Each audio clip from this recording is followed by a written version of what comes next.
なぜこんなところに。身の衝撃。衝撃シャイルド。うーぴょんしゃ失礼するよ。僕は興味があってね。素晴らしい。異世界失格。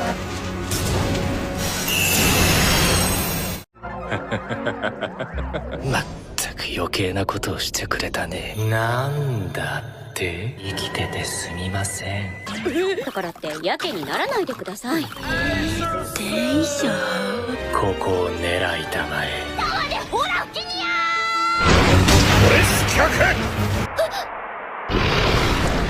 Halo dulur Sampurasun, bagaimana kabarnya? Semoga kalian sehat selalu dan diberi rezeki yang melimpah. Nah, di video kali ini saya akan merangkum cerita anime yang berjudul Isekai Shikaku. Oke lah dulur, kita langsung saja ke jalan ceritanya. Yokoso, Boukensha yo. Omedetou gozaimasu. Awal cerita, kita diperlihatkan seorang pemuda yang dipanggil dengan sebutan guru, karena ia merupakan seorang penulis novel yang hebat. Saat ini, ia ditemani dengan kekasihnya yang bernama Sachan. Terlihat, mereka berdua sedang berjalan di tengah derasnya air hujan. Dan mereka pun siap untuk melakukan aksi bunuh diri bersama. Lalu tiba-tiba, Oh ya? muncullah sebuah truk yang menabrak mereka. Namun yang terjadi, rupanya pemuda tersebut dipindahkan ke dunia isekai. Ia beranggapan bahwa dunia yang saat ini merupakan dunia setelah kematian. Kemudian saat itu juga muncullah seorang dewi yang bernama Anet. Ia pun memberitahukan bahwa saat ini pemuda tersebut telah dipindahkan ke benua Jauber, yang mana benua tersebut diselimuti oleh kegelapan. Artinya, kini pemuda tersebut terpilih untuk menjadi seorang pahlawan yang akan membawa cahaya bagi dunia saat ini. Dari penjelasan dewi tersebut, pemuda mulai mengerti dan merasa kecewa karena ia telah gagal dalam aksi bunuh diri. Ketika dewi itu ingin memberikan misi kepada pemuda tersebut, rupanya pemuda tersebut langsung tepar karena ia telah meminum obat racun. Kemudian dewi pun menghidupkannya kembali. Namun, pemuda tersebut sama sekali tidak peduli dengan misi yang diberikan Dewi kepadanya, karena ia hanya ingin mencari tempat untuk mati.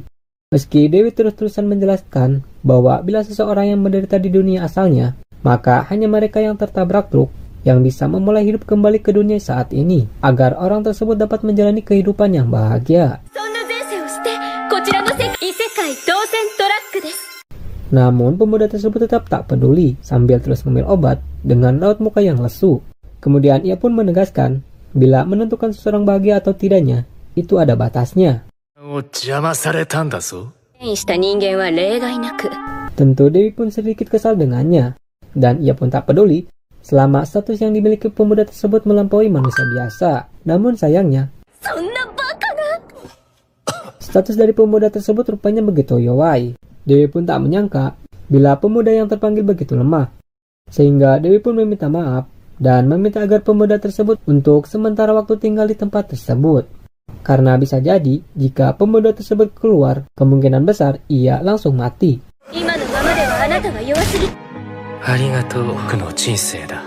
Dengan tersenyum, pemuda tersebut mengatakan justru hal itulah yang ia cari.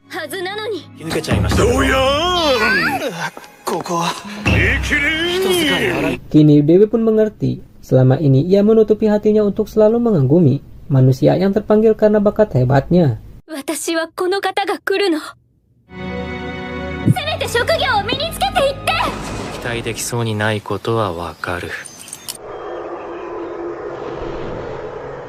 Lalu saat pemuda itu keluar, ia pun melihat arah dengan tulisan yang tidak ia mengerti. Namun ia paham bahwa dunia saat ini tidak ada warteg.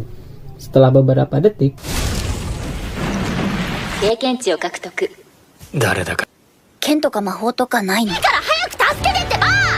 lalu muncullah monster Death Tree yang menangkap seorang gadis kucing. Kemudian ia pun meminta bantuan agar pemuda tersebut menolongnya. Namun karena lemah, pemuda pun tercekik lehernya. Sambil tersenyum dan berkata, "Hajime Maste, sepertinya umur kita tidak akan panjang." Ya, はじめまして。得たものの生命力を奪っていく。本当はドキドキしているんだろう。 Sedangkan monster Datri merupakan monster yang memiliki penyerap energi kehidupan. Lalu saat monster tersebut menyerap energi dari si pemuda tersebut, tiba-tiba racunnya menyebar dan meledak seketika. 吸収させて自滅させたってこと。また死に損ねたようだ。ふりして結構やるじゃない。私は助かってよかったわ。 Pada akhirnya, pemuda tersebut gagal dalam melakukan aksi bunuh diri. Meski begitu, gadis Neko tersebut sangat berterima kasih karena telah menyelamatkan hidupnya. Kemudian saat gadis Neko memegang tangan si pemuda tersebut, lalu teringatlah dengan kekasihnya yang bernama も Sachan. っと待ちなさいよ。私はさ、違うってば。ちょっと。 Dari situlah ia memutuskan untuk mencari keberadaan kekasihnya agar kembali melakukan bunuh diri bersama. Karena kemungkinan Sachan terpanggil juga di dunia saat ini. Lalu mereka pun kembali ke kuil. Setiba di tempat, やあ、早く行こうよ。 Dewi pun begitu atau melihat pemuda tersebut. Namun, ketika melihat gadis Neko, ditambah lagi pemuda tersebut menanyakan kekasihnya, ia langsung begitu shock. Namun, karena Dewi tersebut tidak mengetahuinya, akhirnya si pemuda dan si gadis Neko pergi untuk mencari keberadaan Sachan. Meski pemuda tersebut tidak tahu tujuannya entah kemana, akan tetapi gadis Neko terus menyemangatinya dan berencana untuk pergi ke kota pinggiran Root. Namun tiba-tiba, それは。 rupanya Dewi juga ingin ikut bersama mereka. Karena cemburu terhadap gadis Neko, ia pun sedikit memarahinya. Tentu gadis Neko tersebut beranggapan kalau Dewi telah jatuh hati pada pemuda tersebut. Namun ia ngeles dan beralasan sebagai pemuka agama yang harus melindungi pemuda tersebut. Sementara gadis Neko juga baru menyadari kalau pemuda tersebut ternyata seorang yang terpanggil. Pantas saja ia begitu kuat. 嘘をつきなさい。この方は強くなんかない。 Namun Dewi yang sudah tahu status pemuda tersebut begitu lemah, maka ia sama sekali tidak percaya. Akan tetapi gadis Neko menegaskan bahwa pemuda tersebut telah mengalahkan monster Datri dan telah menolong nyawanya. Mendengar hal tersebut tentu membuat Dewi terkejut. Bahkan ia berpikir kalau gadis Neko seorang pelakor. あんためんどくさいわね。 Saat mereka berdebat, pemuda tersebut malah menemukan peti mati yang cocok untuk rebahan karena ia merasa pusing telah diisekai dan baginya kasur tersebut begitu nyaman. なんて座りの良い寝床だ。 Dikarenakan gadis Neko tersebut dipanggil Tama, ia pun sedikit kesal. Sementara Dewi sendiri begitu atoh jika namanya dipanggil dengan benar. さあ行きますよ。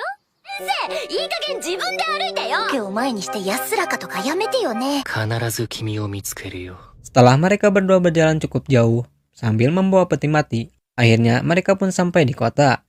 Lalu pemuda pun terbangun dan melihat kota tersebut begitu berbeda. Meskipun terlihat raut mukanya begitu lesu.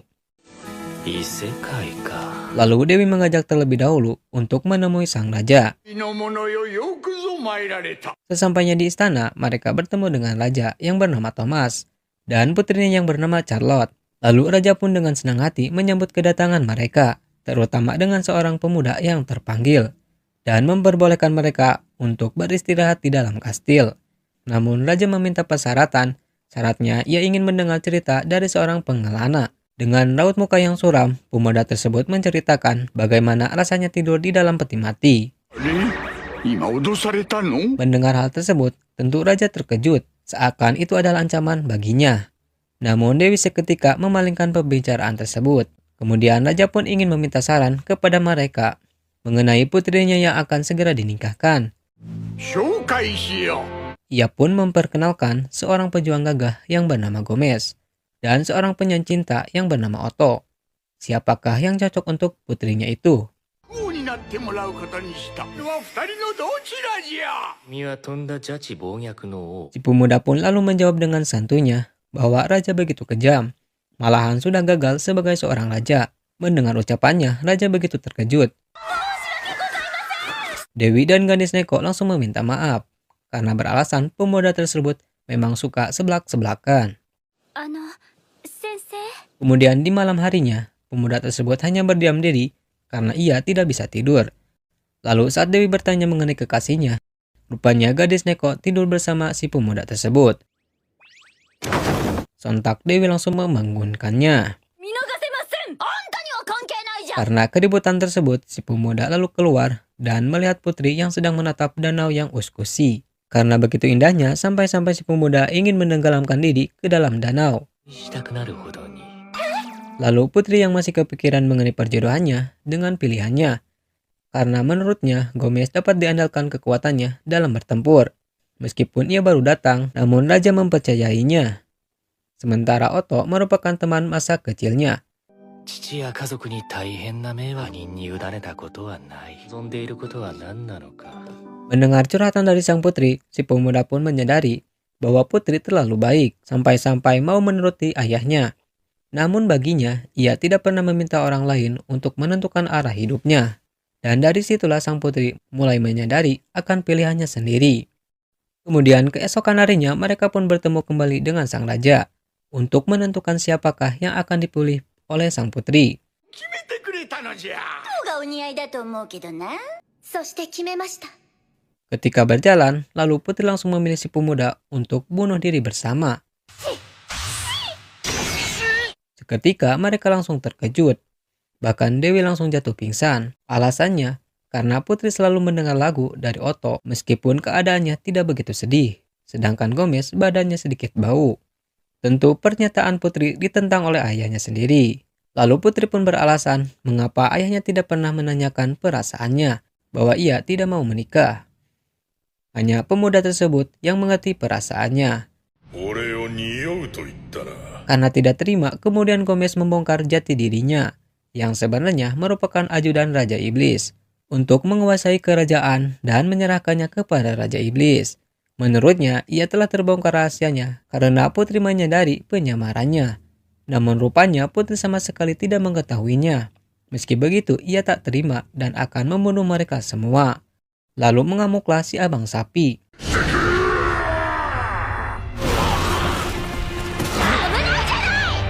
Terjadilah baku hantam dengan gadis Neko. なあ、牛くん。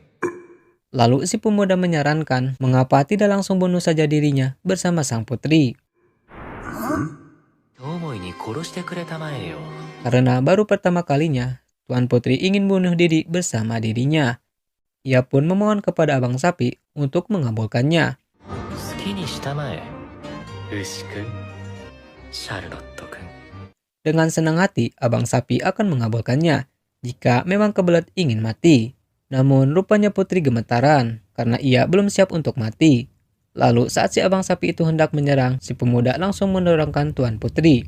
Karena sebagai pasangan bunuh dirinya, baginya Tuan Putri telah gagal.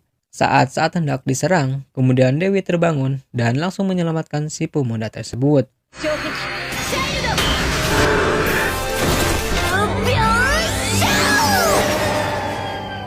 Dari kerjasama Dewi dan gadis Neko, maka si abang sapi dapat dikalahkan. ありがとう。シャルロット、この通りやった。お父様。 Dari kejadian tersebut, ayahnya kini meminta maaf jika selama ini ia tidak menyadari perasaan putrinya. Namun bagi si pemuda, ia kini gagal lagi dalam aksi bunuh dirinya. Dan kini Putri Charlotte dinobatkan sebagai ratu di kerajaan tersebut. 苦労も多そうだけど大丈夫かな。足で立って歩きなさいよ。 Sementara mereka bertiga kini kembali melanjutkan perjalanannya kembali. Dan seperti biasa, si pemuda tersebut tidur dalam peti mati. お腹すいた。 Di tengah perjalanan, gadis Neko pun merasa lapar. Seketika pemuda terbangun dan menanyakan tahu bulat yang direbus dadakan. 湯豆腐？なんで？私の家まであとどのくらい？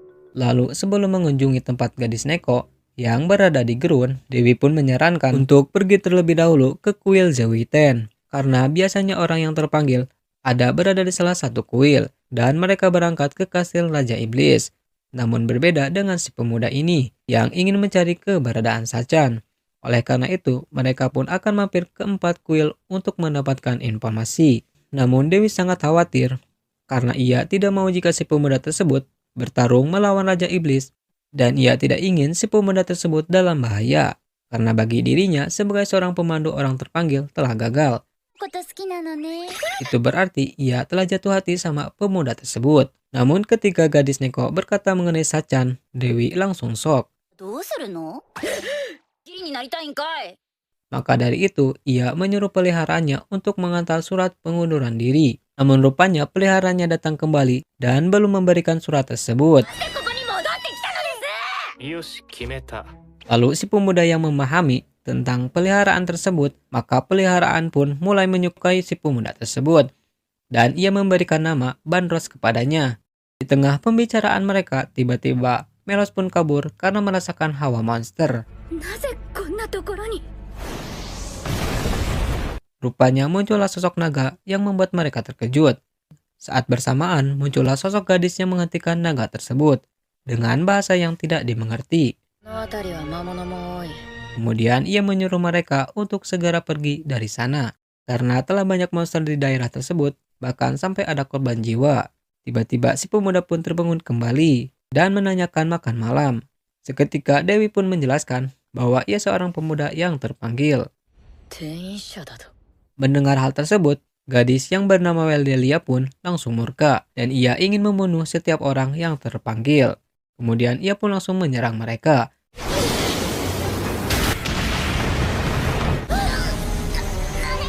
Namun karena begitu kuat, membuat mereka kewalahan. Bahkan Dewi pun tak menyangka jika tanda yang ia lihat merupakan tanda dari Raja Iblis kemurkaan. そうな真似はやめたまえよ。好きにするといい。 Di saat mereka terpojok, si pemuda langsung menghampirinya dan mengatakan bahwa mereka berdua tidak ada kaitannya sama sekali, maka lakukanlah sesuka hati. ならば死ね。 Dengan menusuk tangannya, kini si pemuda tersebut tak berdaya. わかるよ。ところまではやったろ。君もそうなのだろう、お嬢さん。 Di ambang kematiannya, si pemuda menyadari perasaan Weldelia karena ia begitu penuh dengan kebencian. Sama halnya dengan yang ia rasakan dulu, bahkan saat itu ia juga pernah mengancam kepada orang yang ia benci. Begitupun kini terjadi kepada Weldelia. Alasannya, karena mata Weldelia memancarkan kesedihan. なんだ。 Weldelia yang tidak mengerti dengan ucapannya, ia pun langsung pergi. Setelah kejadian tersebut, kemudian Melos membawa mereka ke kuil tempat sahabatnya. Isa yang melihat mereka terluka tentu begitu terkejut. Namun Anet meminta Isa untuk segera menyelamatkan si pemuda tersebut. 今いる神官を全員ここへ。 Kemudian Isa pun memanggil semua pendeta untuk membawa semua ramuan penyembuh yang ada. Setelah mereka disembuhkan, keesokan harinya mereka pun mulai pulih kembali. Dan terlihat kini si pemuda sedang jajan di tukang obat. Lalu ketika si tukang obat itu menjelaskan mengenai racun yang sangat ampuh, bila racun tersebut dilempar kepada monster, maka seketika monster itu akan mati. Namun rupanya si pemuda malah langsung meminumnya. だから飲むなってば。 Hal itu membuat si tukang obat terkejut, bahkan si gadis Neko sampai memarahinya. Karena ia baru saja disembuhkan secara ajaib, namun si pemuda tidak ada kapok-kapoknya. Malahan si pemuda begitu atoh, saking sehatnya membuat badannya merasa tidak enak. どこかで。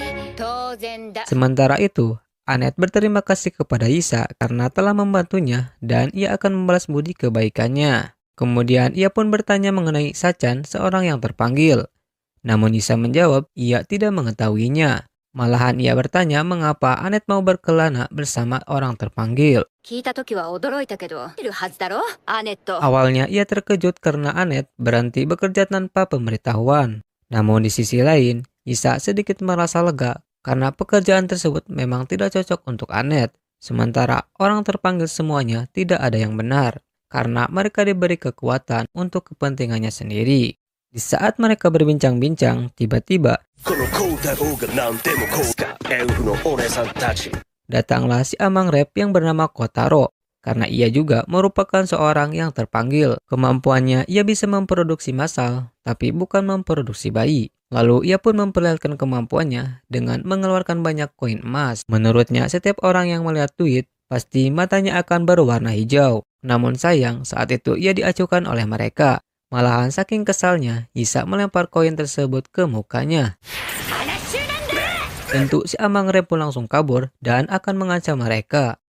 Isa beranggapan bahwa semua terpanggil kelakuannya sama. Namun Anet membela si pemuda ini karena menurutnya ia berbeda dengan yang lain. Akan tetapi Isa tetap tak percaya karena ia bisa melihat dari muka si pemuda tersebut bisa dibilang muka orang yang hancur. Kemudian di saat itu si pemuda menghampiri mereka dan ia meminta duit kepada Anet untuk membeli obat. Seketika Anet pun memberikannya.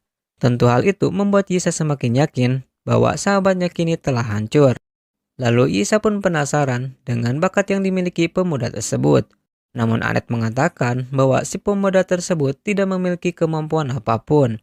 Meski begitu, ia rela mengorbankan nyawanya saat melawan Raja Iblis Kemurkaan. Mendengar hal tersebut tentu membuat Yisa terkejut karena sebenarnya Raja Iblis Kemurkaan itu telah dikalahkan 7 hari yang lalu oleh orang terpanggil.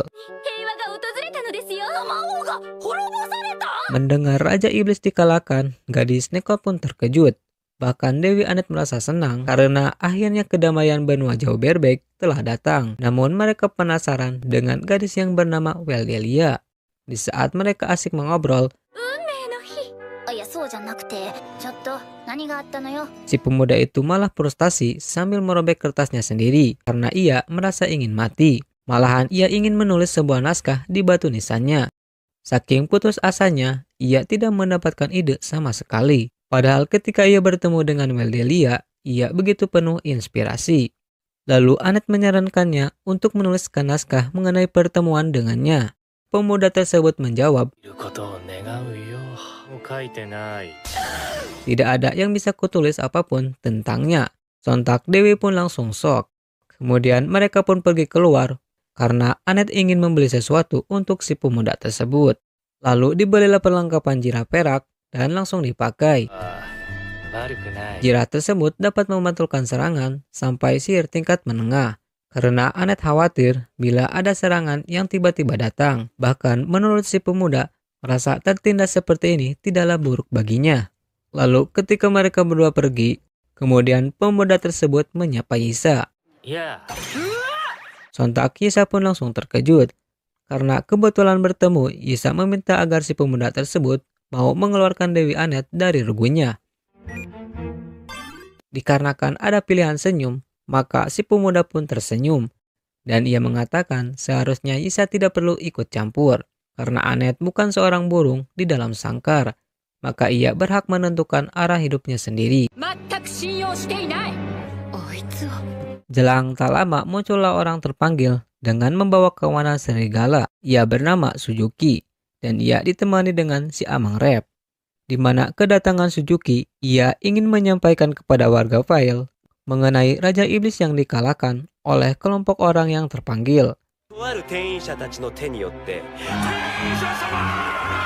Awalnya warganet merasa senang mendengar hal tersebut. Namun saat Suzuki mengatakan dengan sombong bahwa kedamaian yang telah datang itu disebabkan oleh kami orang terpanggil yang telah bertarung mempertaruhkan nyawa. Oleh sebab itulah, ia akan mengambil alih kekuasaan kota Fail. Mendengar hal tersebut, kini warganet pun kecewa. Kemudian saat itu juga si Amang Rep menunjuk kepada Anet. Karena menurutnya, Anet telah melakukan kekerasan. Mendengar hal tersebut, Suzuki pun tak terima bila ada seseorang yang melakukan kekerasan terhadap orang terpanggil. Ia pun menghampiri Anet dan meletakkan tangan di kepalanya. Tiba-tiba Anet pun hilang akal dan menjadi peliharaannya.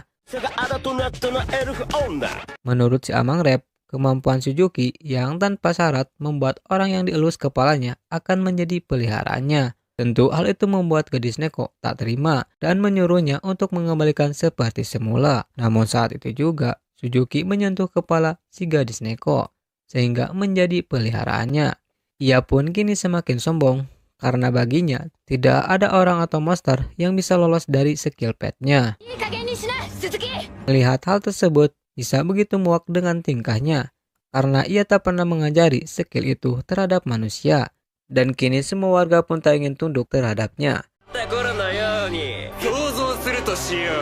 Kemudian Suzuki pun mengatakan ia akan menghancurkan kota tersebut dan membentuk kerajaan baru. Lalu ia langsung menyuruh semua peliharaannya untuk menyerang mereka. Sementara dirinya pergi untuk mengambil alih gereja dan akan dijadikan istananya. Terjadilah kekacauan di kota tersebut. Bahkan saat itu, gadis Neko yang hilang kendali menyerang si pemuda yang berada di dalam jirah.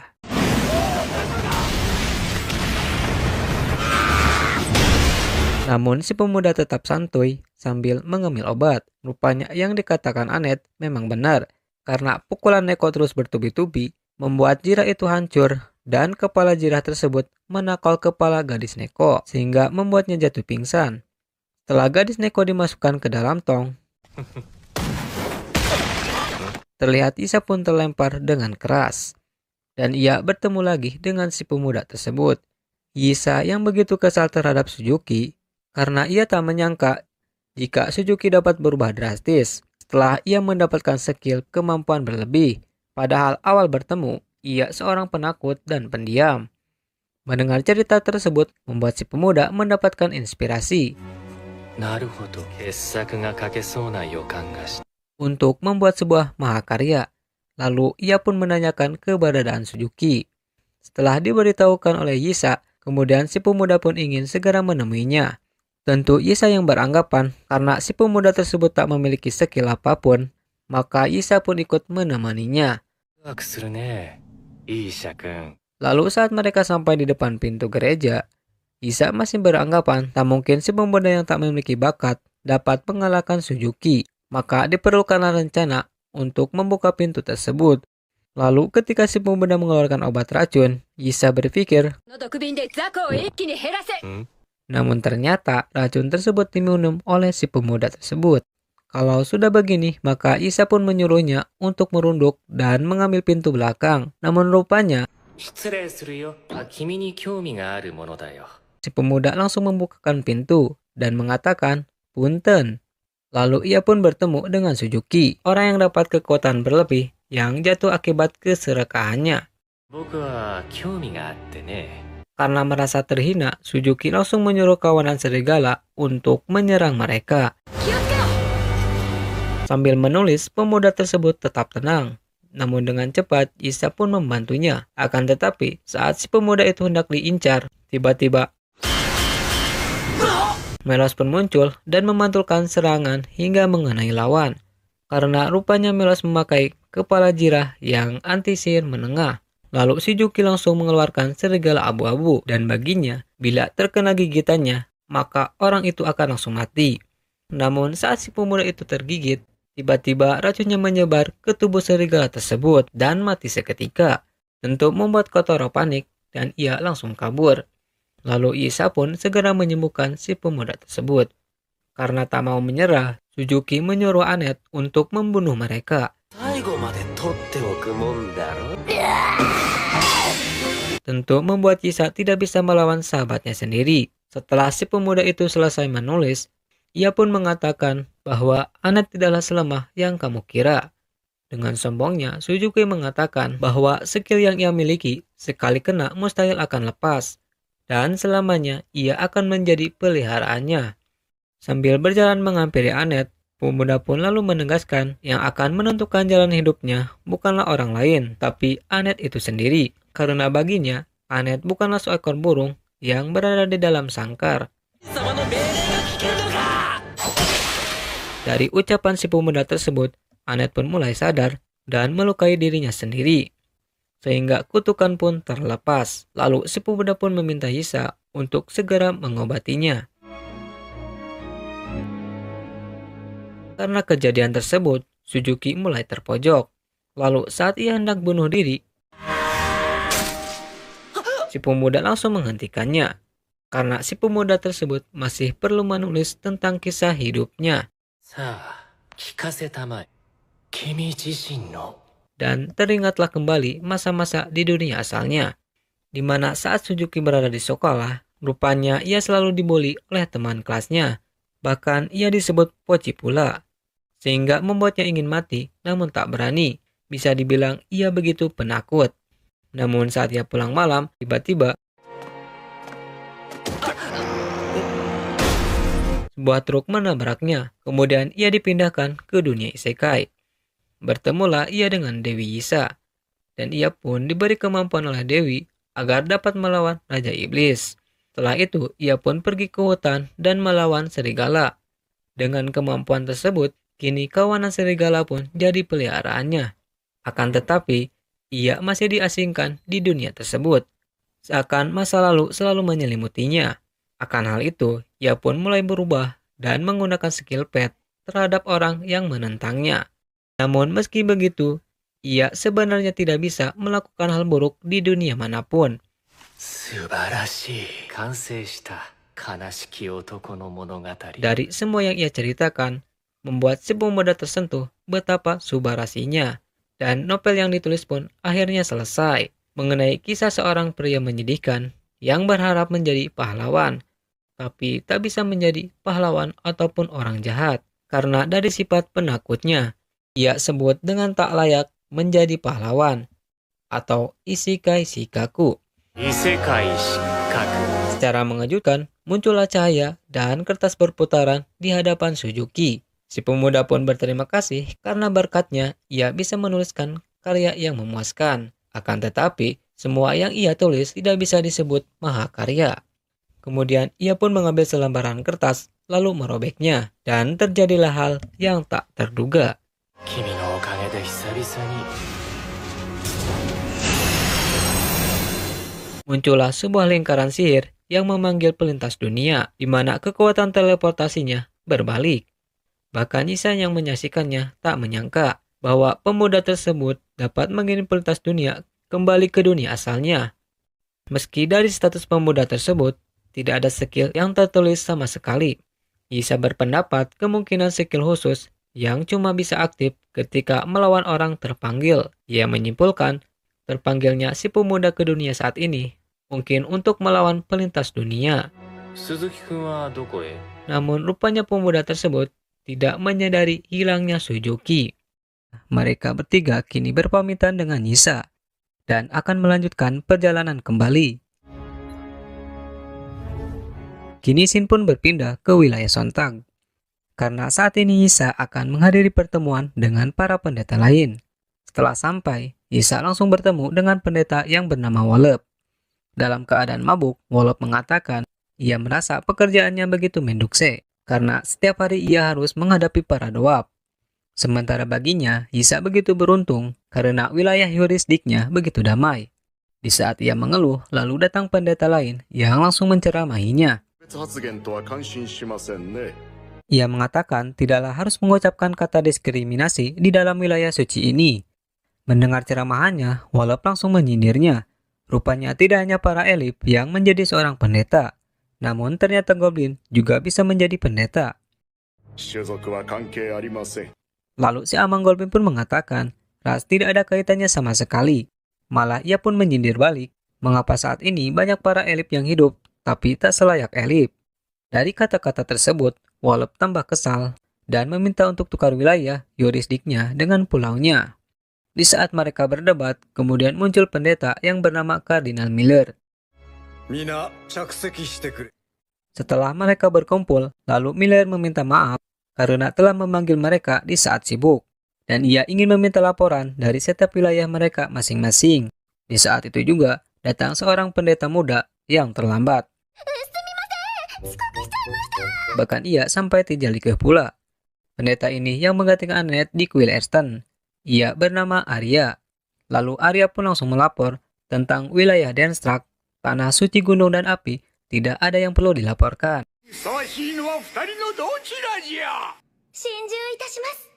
この心中を決めた理由かね。 頼みましたよ。皆さん、そうでした。すみません。 Namun ia lupa mengenai Putri Calot yang telah dinobatkan sebagai ratu. Dari sifatnya yang bisa dibilang ceroboh, membuat Isa berpikir apakah dia akan baik-baik saja. Kemudian si Amang Goblin yang bernama Elton, ia pun melaporkan mengenai wilayah Mistwood yang damai dan tenang. Bahkan tanah suci dan air tak ada masalah, karena semua itu berkat otoritas Paus. Sementara Wolf sendiri, ia bekerja di kuil dari Ten. Ia pun melapor mengenai wilayah Santag, tanah suci gurun, dan tanah wilayah pelosok tak ada masalah. Meski sering terjadi konflik dengan para doab, baginya sudah jadi pemandangan setiap hari. Bahkan saat menengahi mereka, malah ia yang kena pukul. 数日前、ベールの町において、 Kemudian Nisa pun melaporkan mengenai wilayah Donetsk, tanah suci hutan dan angin, terutama di kota Pail. Baru-baru ini terjadi insiden besar. このベールの町は屈しない。なるほど。 Saat orang terpanggil mengamuk dan menghancurkan separuh kota. Meski begitu, para penduduk saat ini berusaha untuk memulihkan kota. Lalu Miller memberikan alasan mengapa ia memanggil mereka semua, karena menyangkut masalah tentang orang terpanggil, seperti yang telah ia sampaikan kepada mereka melalui pesan, mengenai Raja Iblis Kemurkaan yang telah dikalahkan oleh kelompok orang terpanggil. Oleh karena itu Paus memutuskan untuk menyegel lingkaran sihir yang menghubungkan dunia ini dengan dunia lain, untuk tidak lagi memanggil orang terpanggil. Dari keputusan tersebut, tentu membuat para pendeta, terutama Wallop, merasa senang, karena kini mereka terbebas dari tugasnya. Namun, Miller mengatakan, masalahnya setelah ketujuh orang terpanggil itu telah mengalahkan Raja Iblis Kemurkaan, mereka kini menguasai wilayah Raja Iblis dan menjadi penguasa baru di wilayah itu. Bahkan baru-baru ini, Paus menerima deklarasi dari ketujuh orang itu, bahwa mereka ingin mengubah seluruh wilayah Jauh Berbeg menjadi dunia ideal dengan kekuatan mereka. Akan hal itu membuat Paus sangat tertekan, karena baginya para orang terpanggil adalah Tainsai yang dapat menyelamatkan dunia. Bahkan mereka sudah dianggap sebagai anak sendiri, tapi mereka malah memalingkan taringnya. Maka cepat atau lambat, permasalahan ini akan menjadi deklarasi perang terhadap kita Katedral Helsen. Dengan kata lain, mereka kini menjadi ancaman bagi dunia ini. 食い尽くしに来たのさ。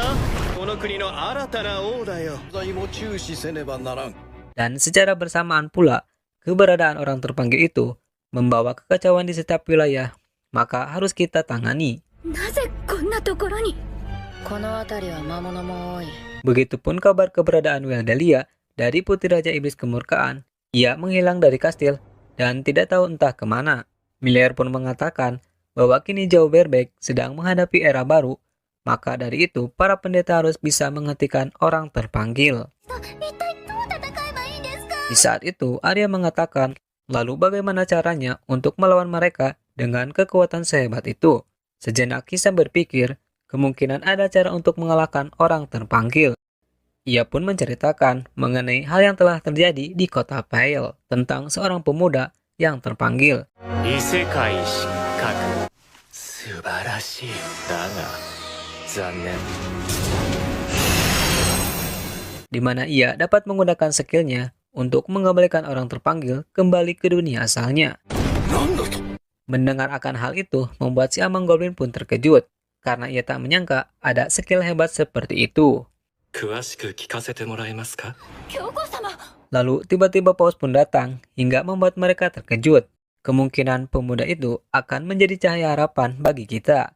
Oleh karena itu, Paus ingin mendengar cerita lebih dari Isa. Sin pun berpindah di wilayah Raja Iblis Kemurkaan.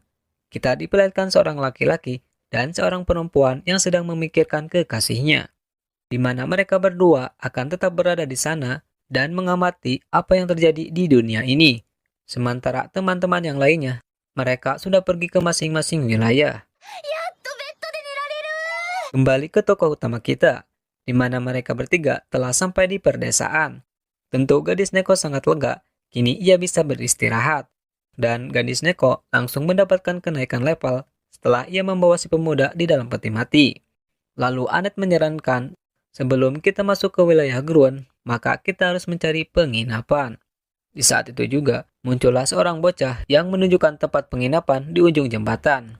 Ia pun menawarkan informasi yang akan berguna bagi para petualang.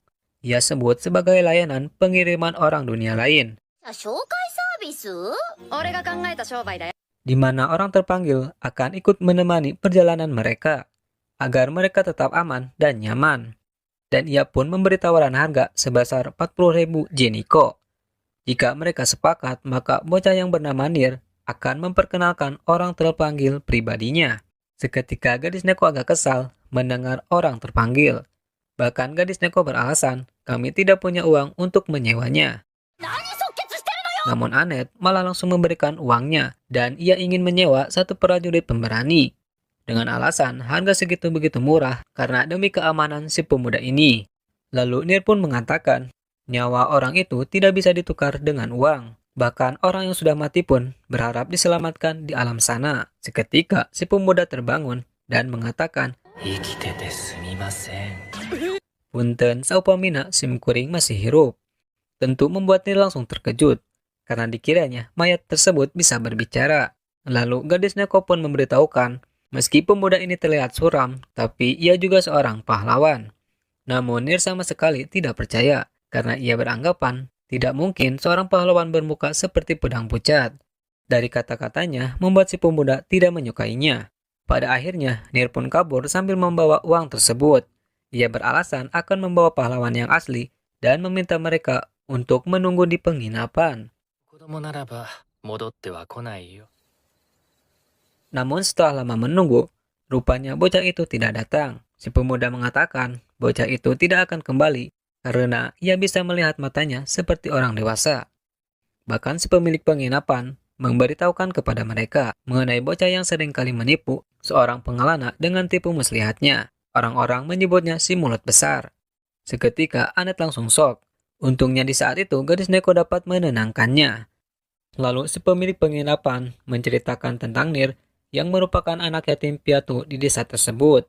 Meski kerap ia menipu orang pengelana, namun tidak ada orang dewasa yang memarahinya. Lagian ia tidak pernah bertemu dengan seorang pahlawan, apalagi memperkenalkannya pada mereka. Hal itulah yang membuat kasihan terhadapnya, karena ia selalu berharap diselamatkan oleh pahlawan sebenarnya. Kini si pemuda baru menyadari masalah bocah tersebut. Sementara itu, Nir yang terlihat begitu murung, tiba-tiba ia diculik oleh 3 orang, dan mereka mengambil semua uangnya. Saat terbangun, Nir mengatakan kepada mereka, jika terjadi sesuatu padanya, maka orang terpanggil tak akan tinggal diam. Namun mereka sebenarnya sudah tahu kalau Nir seorang bocah pembohong dan si mulut besar. Maka dari itu mereka memberitahukan bahwa merekalah orang terpanggil itu dan menganggap sebagai pahlawan. Bahkan dengan sombongnya mereka memperlihatkan skillnya. Baginya senjata panah terhebat yang dapat menembus kulit naga. Ia sebut senjata Madegir. Nir beranggapan orang seperti mereka tidak pantas sebagai pahlawan, apalagi menyelamatkan dunia ini. Lalu dengan hitungan detik, saat Nir hendak dibunuh, muncullah si pemuda menyelamatkannya, hingga panah tersebut mengenai temannya. Si pemuda langsung mengatakan bahwa mereka tidak layak disebut pahlawan, karena kebohongan orang dewasa, sehingga membuat para bocah menirunya. Lalu ketika teman satunya sedang menganalisa status si pemuda, ia pun terkejut karena si pemuda tersebut juga orang terpanggil. Namun saat dilihat kembali, ia langsung kegirangan. Baginya tak perlu khawatir karena si pemuda itu hanya memiliki darah 1, bahkan ia sedang keracunan. Dari analisa temannya, tentu membuat si Amang Panah semakin sombong, dan ia akan membunuh si pemuda dengan rasa penderitaan yang belum pernah dirasakan. Mendengar kata Korose, si pemuda langsung memalingkan muka lesunya. Seketika membuat temannya terkejut karena tiba-tiba darahnya meningkat drastis. Kemungkinan ia dalam kondisi semangat. Bahkan saat itu, si pemuda menawarkan agar mengincarnya dengan baik-baik. Seketika mereka malah ketakutan, seakan mereka melihat hantu yang gentayangan. Pada akhirnya mereka pun kabur. Lalu si pemuda mengatakan, rupanya mereka memang pembohong. Setelah itu Nir bertanya, apakah benar si pemuda ini seorang pahlawan? Lalu si pemuda pun menjawab dengan kata-kata mutiaranya. Anggaplah seperti itu, karena baginya orang dewasa adalah sosok pemuda yang dihianati. Oleh sebab itu, anak kecil tidak perlu tahu. Dan jangan terlalu cepat untuk menjadi orang dewasa. Cukuplah dengan tatapanmu saat ini. Kemudian keesokannya, terlihat si pemuda begitu ngantuk. Tentu membuat Anet penasaran dan menanyakan semalam pergi kemana. Namun si pemuda malah ketawa, bahkan mengatakan tadi malam yang sangat seru. Atuh membuat Anet semakin penasaran. Kemudian saat itu juga, Nir muncul di hadapan mereka. Seketika gadis Neko memarahinya, karena Nir telah membohongi mereka. Namun Nir menjawab bahwa ia tidak berbohong, karena ia sudah mengatakan akan memperkenalkan seorang prajurit pemberani. Dengan kata lain, Nirlah seorang pendekar pedang magang tersebut. Kini ia pun bergabung dengan regu mereka. Mereka pun kini melanjutkan perjalanannya untuk pergi ke Gerun. Dalam perjalanan, suara pemandu memberitahukan kepada si pemuda bahwa landmark kastil Gerun telah ditemukan. sehingga si pemuda mendapatkan 5 poin pengalaman. ことが辛くない日などない。 Namun baginya, mendengar suara tersebut terasa ingin mati. Tentu Nier yang baru ikut gabung begitu khawatir dengan pemuda tersebut. Namun mereka yang sudah terbiasa mengacuhkannya. ダマニア先生久しぶりのグリューンか Tibalah mereka pun di kota Grun, tempat kampung halaman gadis Neko. Namun mereka melihat ada gerbang pemeriksaan. Maka bagaimana caranya agar bisa masuk? Dengan percaya dirinya, gadis Neko mengatakan bahwa sebenarnya ia orang terkenal di kota tersebut. Maka orang-orang pasti mengenalinya. おとなしくしろ。 Namun rupanya mereka semua malah ditahan. Hanya gadis Neko yang dipisahkan dari mereka. 国で相当な罪を犯したんじゃない玉ねえだけは Sehingga Nier beranggapan kalau gadis Neko mungkin melakukan kejahatan besar, seperti mencuri harta kerajaan. Namun Anet membelanya kalau gadis Neko bukanlah seekor kucing garong. Sementara si pemuda malah menanyakan tentang eksekusi yang dilakukan di dunia ini. Saking atohnya si pemuda cengar-cengir sendiri. Karena tidak ada pilihan, lalu Nier mencoba untuk mencari jalan keluar untuk kabur dari tempat tersebut. Dengan bakatnya, ia bisa membuka gembok tersebut. Namun Anet malah menyindirnya. Rupanya pendekar pemberani, skillnya malah menyimpang jauh.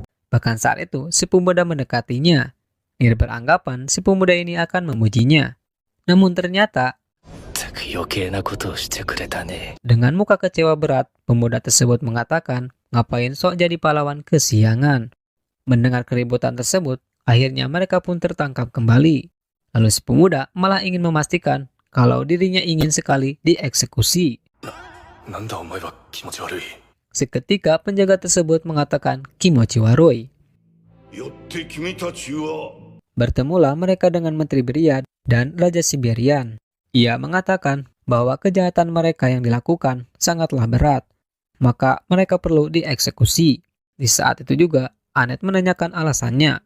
Raja pun menjawab bahwa mereka telah menculik Tuan Putri Kerajaan yang bernama Matilda, maka mereka harus dieksekusi.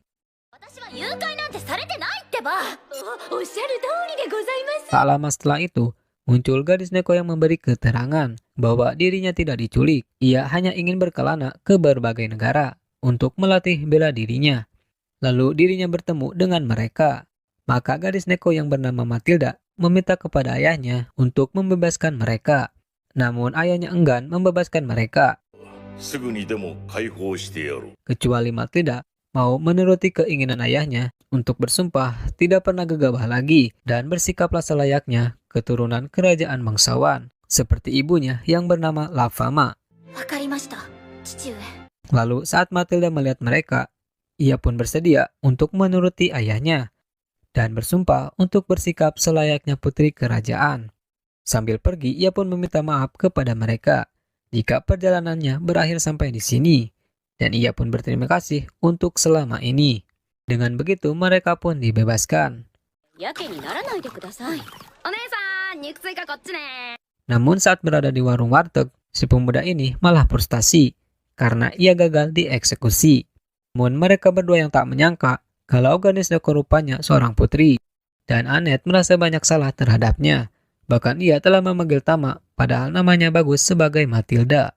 先生のこと好きなんでしょ早く行こうよではマチルダ姫とお知り合いなのですか Mendengar nama Matilda, kemudian seorang pelayan yang bernama Kojika berbicara kepada mereka bahwa ia pernah melayani Matilda saat di istana. Kojika pun menanyakan apakah mereka temannya dari Matilda. Kemudian Anet dan Nier menjawab, ya dia teman kami seperjalanan. Namun saat Nier mengatakan mengapa raja memaksanya kembali ke istana, mendengar hal itu membuat Kojika merenung. 小鹿くん、注文いいかね。の過去についてお聞きになりたいと Lalu tersenyumlah si pemuda. Tampaknya Kojika mengetahui sesuatu di antara mereka berdua. Maka si pemuda pun ingin mendengar cerita masa lalu tentang Matilda. Karena awal bertemu, ia diserang oleh monster pohon. 僕が初めてタマに出会った時にないことはわかる。ドキドキしているんだろう。マジきっとどこかにいるって Kemudian saat ini, ia malah dikurung oleh ayahnya di dalam istana. Hal itulah yang membuat si pemuda tak bisa menahan ketertarikannya. Baginya, Matilda gadis yang sangat menarik. Namun bagi Annette sendiri, tidak sopan rasanya bila mengorek masa lalu terhadap Matilda yang ternyata seorang putri. Meski begitu, si pemuda beralasan, tidak peduli mau ia seorang putri ataupun seorang pelayan bar sekalipun, baginya ia tetap gadis Neko atau Tama. 彼女はタマだよ。僕に聞かせてもらえないかな。わかりました。 Dengan alasan tersebut, Kojika pun bersedia menceritakan yang ia ketahui, yang mana Matilda memiliki kembaran kakak laki-laki yang bernama Leon. Ia yang seharusnya menjadi pangeran mahkota di Gurun, karena pangeran yang berani dan putri Matilda yang baik hati. Maka dengan adanya mereka berdua, seluruh warga Gurun yakin perdamaian akan terjaga. ある嵐の夜。そんな。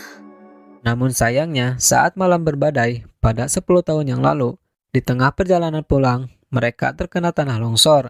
Pangeran Leon dan Ratu Lapama tiba-tiba tiada, sehingga membuat Raja murung dan bersedih dalam waktu lama.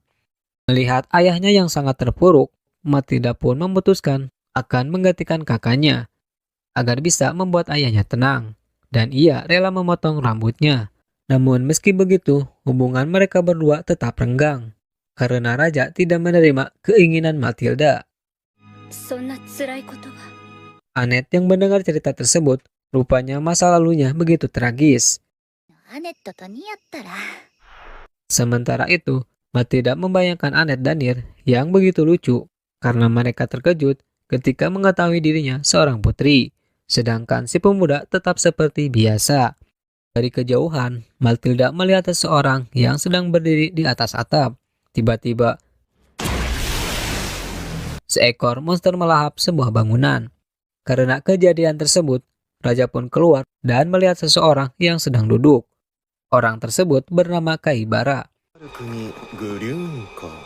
打天使だなんて呼ばれてるみたいだけど。 Di mana kedatangannya, ia ingin memakan perempuan setengah binatang. Dan ia ingin tahu rasanya bagaimana. Sekaligus ia ingin melahap kerajaan di kota tersebut. 尽くしに来たのさ。 Bahkan dengan sombongnya, ia memberitahukan bahwa dirinya adalah salah satu dari 7 pahlawan yang telah mengalahkan Raja Iblis dan telah menyelamatkan dunia ini. Namun saat ini, ia dijuluki sebagai si rakus yang hina. Akan hal itu, seorang dari prajurit memberitahukan bahwa kau salah tempat, karena Grun adalah negeri petarung.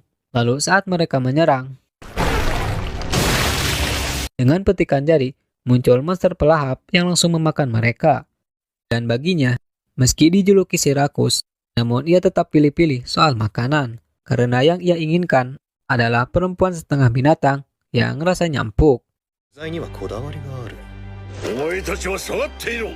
Lalu raja yang tidak mau itu terjadi, maka ia pun melawannya dengan tinju suci buasnya. ドハの王様か。 Meski lawan terkena serangan cakar buasnya, ia masih tetap berdiri, karena baginya orang normal pasti sudah mati. Namun ia memiliki kekebalan tubuh di atas normal, karena ia telah banyak memakan golem tempoh hari. Lalu saat raja ingin menggunakan jurus pemungkas dengan sekali pukulan, 酒をかける必要などあるまい。 kemudian muncul Matilda. Rupanya musuh itu yang berada di atas atap. Lalu ayahnya memperingatkan untuk tidak ikut campur. Bahkan ia mengatakan, jangan kira Matilda bisa menggantikan kakaknya. ボラド、何の役にも立たん。 Namun Matilda tetap ingin melawannya. Saat Matilda hendak menyerang, ia pun terkejut dengan adanya monster di sampingnya. Beruntungnya, ia diselamatkan oleh ayahnya. Meski tangan ayahnya harus dilahap monster tersebut. Tentu membuat Matilda semakin emosi. Saat ia hendak menyerang kembali, lalu dengan cepat seorang menteri membuatnya pingsan dan langsung membawanya kabur. どう味わうかだな。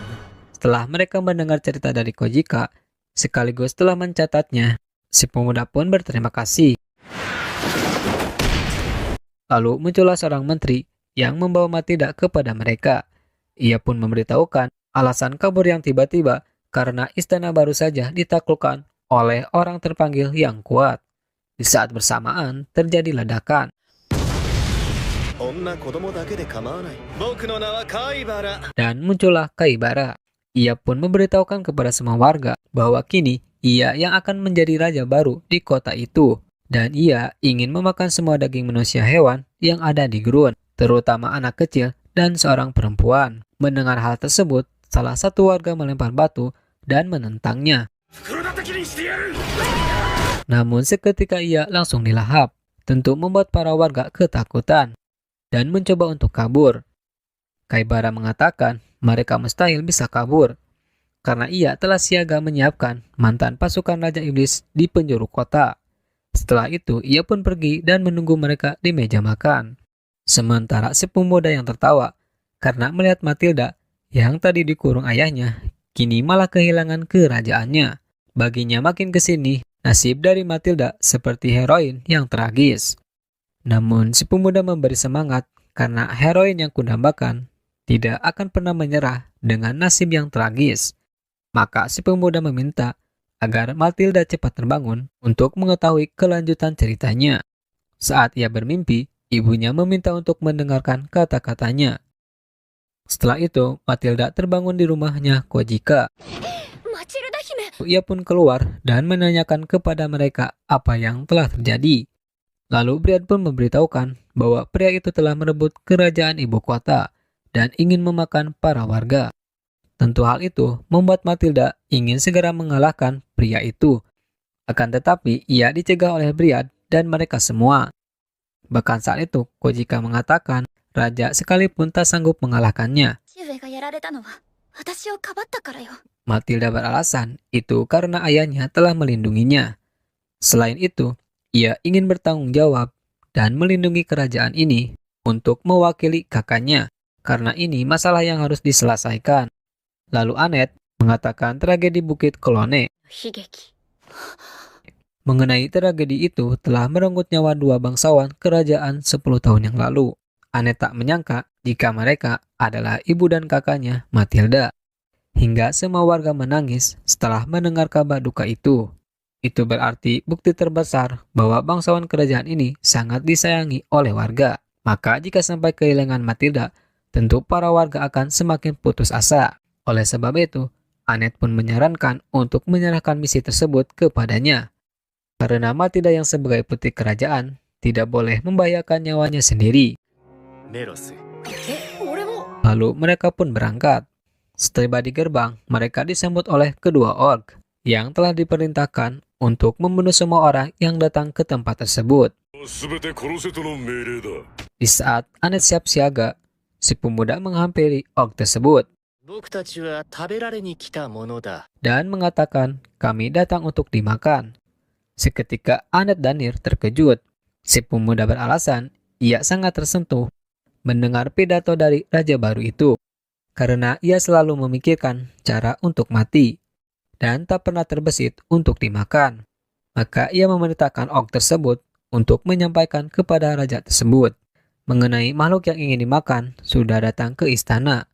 Meski raja itu ingin manusia setengah binatang, namun kemungkinan ia juga ingin memakan manusia seperti pemuda ini. Atau kedua orc jadi kebingungan. Karena mereka tak menyangka ada hal yang meminta seperti ini. Pada akhirnya mereka bertiga kini kembali ke dalam sel tahanan. Namun kali ini si pemuda meminta Nir untuk unjuk kehebatannya. Sementara itu, Briad yang ingin mengantarkan makanan kepada Matilda, namun pas ia lihat, Matilda sudah tidak ada di kamar. Sementara itu, di dalam kastil sendiri, Kaibara sedang memikirkan makan malam pertamanya untuk dijadikan kenang-kenangan. Kemudian muncul kedua orc dan melapor mengenai manusia aneh yang datang untuk dimakan. Di saat-saat mereka melapor, muncullah Matilda dan menendang mereka berdua. Kedatangannya membuat Kaibara begitu atoh, karena Matilda, makhluk yang paling ia ingin makan. Dan anime pun bersambung di sini. Nah, itulah dulur alur cerita anime yang berjudul Isekai Shikaku dari episode ke-5 sampai ke-6. Jika ada keripik goreng atau tahu bulat yang digoreng dadakan, maka silakan kalian kirimkan di bawah kolom komentar. Sekian dari saya, terima kasih.